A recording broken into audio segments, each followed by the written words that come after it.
The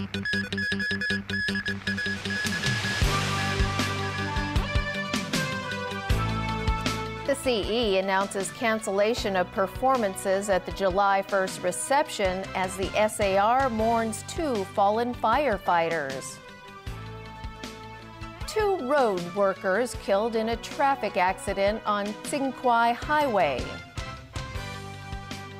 And David Cameron rejects the idea of holding a second referendum on the UK's relationship with the EU.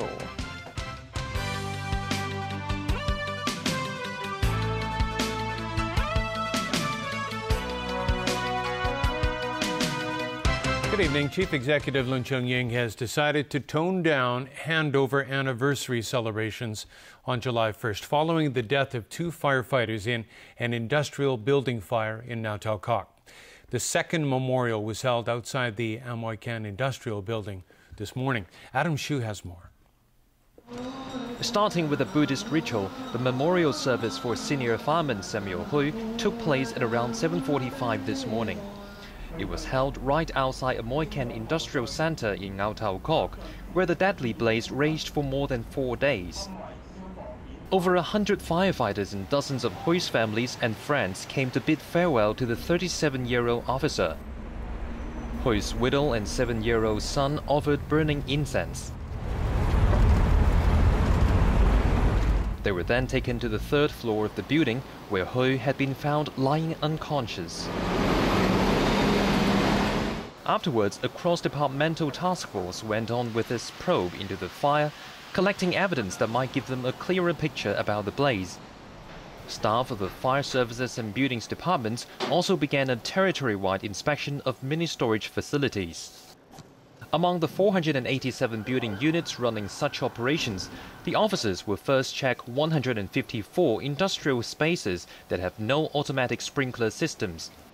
The incident, which claimed the lives of the 2 firefighters, is set to cast a somber mood on the 19th anniversary of Hong Kong's return to China on Friday.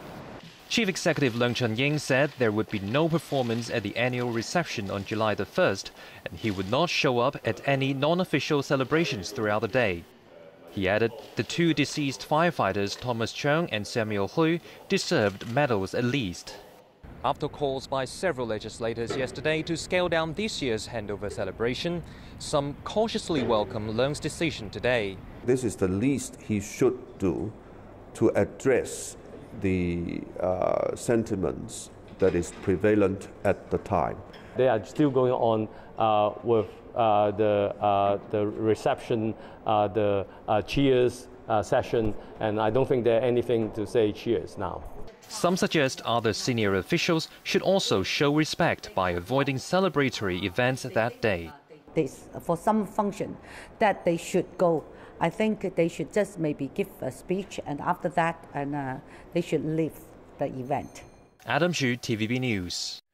Chief Executive Leung Chun-ying said it's not the moment for him to consider whether to seek another term in office.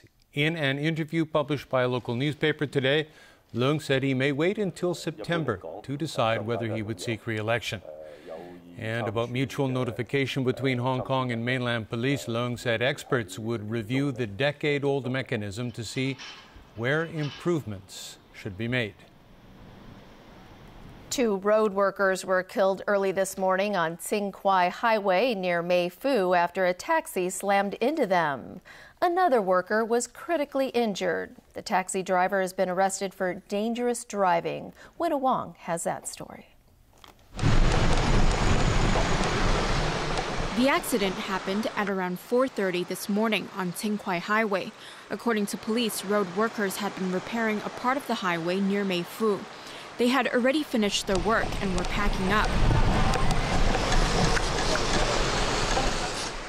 The taxi slammed into their maintenance truck, then struck 3 road workers.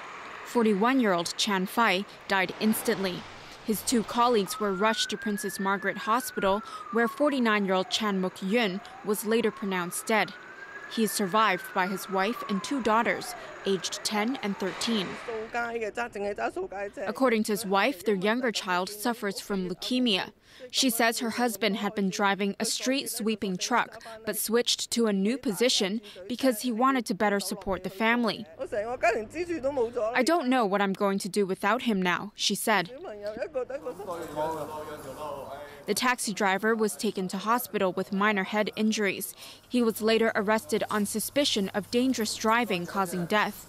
Police say the cabbie had been traveling in the 3rd lane of the highway, and they will investigate why his car suddenly hit the truck in the 2nd lane.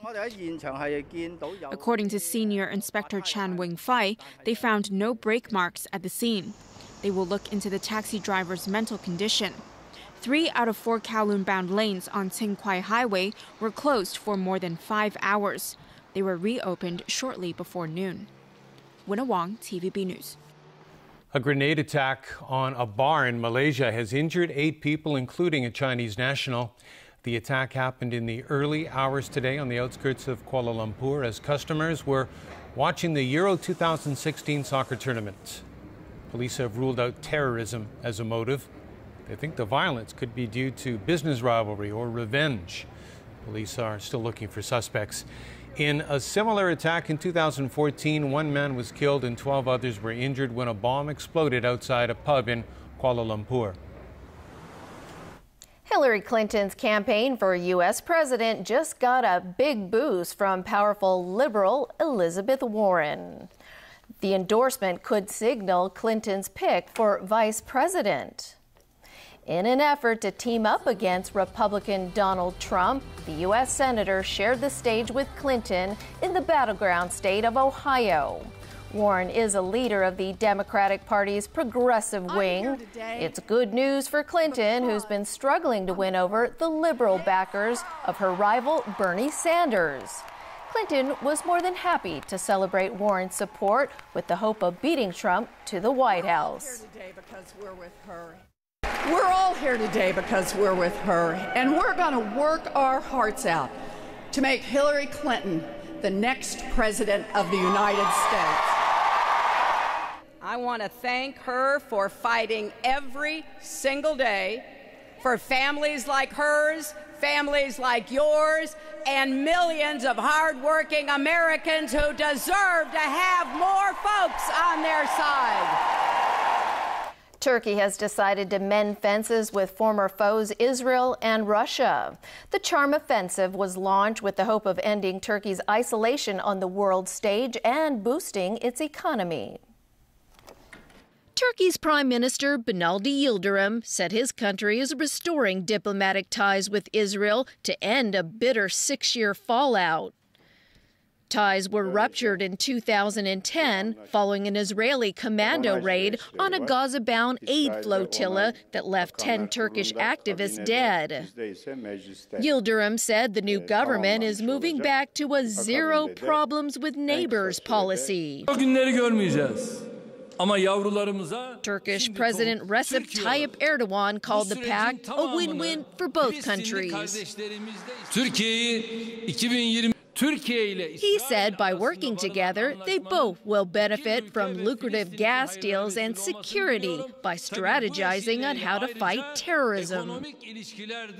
But this Palestinian official said the agreement comes at the expense of Palestinian legitimacy. Dropping the Turkish request for lifting the siege of Gaza, it has substituted a generic and essential requirement to a requirement of alleviating the suffering by asking for permission from Israel to carry out certain economic projects in Gaza. We believe also this would enhance the rift between Gaza and the West Bank. Israeli Prime Minister Benjamin Netanyahu made it clear the naval blockade of Gaza, which Ankara wants lifted, would remain in force. Either way, Turkey's travel industry is looking forward to a boost in tourism.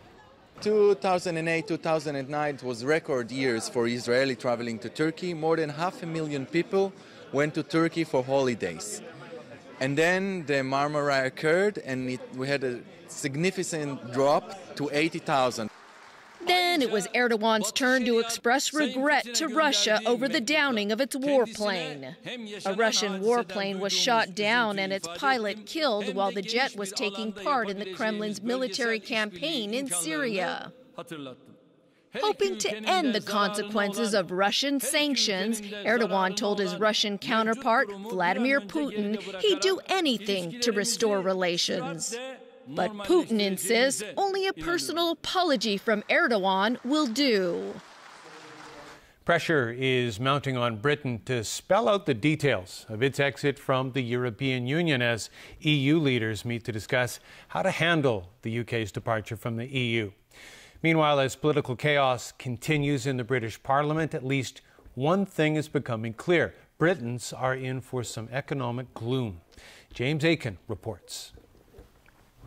At an emergency EU summit to discuss the UK's unprecedented vote to leave the bloc, lawmakers hardened their stance on calling for Britain to trigger the exit process immediately. EU Commission President Jean-Claude Juncker urged the UK to clarify its position on Brexit as soon as possible, adding that prolonged uncertainty is unacceptable. Referring to the exit clause of the EU constitution known as Article 50, Juncker said he's banning informal and secretive talks until the UK gives formal notification about its exit. Britain has indicated it might not officially notify for several months, leaving the 27 other nations in political limbo. The EU chief also had an unusual exchange with a pro-Brexit British member of the European Parliament. I'm really surprised that you are here. You were fighting for the exit. The British people voted in favor of the exit. Why are you here? A non-binding draft resolution says the process should be launched once Prime Minister David Cameron notifies the outcome of the referendum to EU leaders. Yesterday, Cameron rejected the idea of a second referendum. But I am clear, and the Cabinet agreed this morning, that the decision must be accepted and the process of implementing the decision in the best possible way must now begin. Policy experts say the EU will also want to make clear that out means out. Once you leave the single market, it's finished with the freedoms of the single market, the freedom of movement of persons, goods, services and capital. So that is finished. Meanwhile, amid the fog of last week's referendum, some new realities are beginning to emerge. Britain's finance minister said today that Britain will have to raise taxes and cut spending to deal with the economic challenges ahead. The country has been downgraded by 2 credit rating agencies. Many economists have cut economic growth forecasts for Britain, with some expecting a mild recession. James Aiken, TVB News. Now, following last week's referendum in which immigration was widely regarded as a key factor in the vote to leave the EU, the UK has suddenly become a scary place for many people. Prime Minister David Cameron says he spoke with his Polish counterpart to express his concern following what appears to be a racially motivated attack on a cultural centre in London. Offensive leaflets targeting Poles have also been distributed in the city. A spokesman for the Muslim Council of Britain says hundreds of hate crimes have been committed across the country since the vote.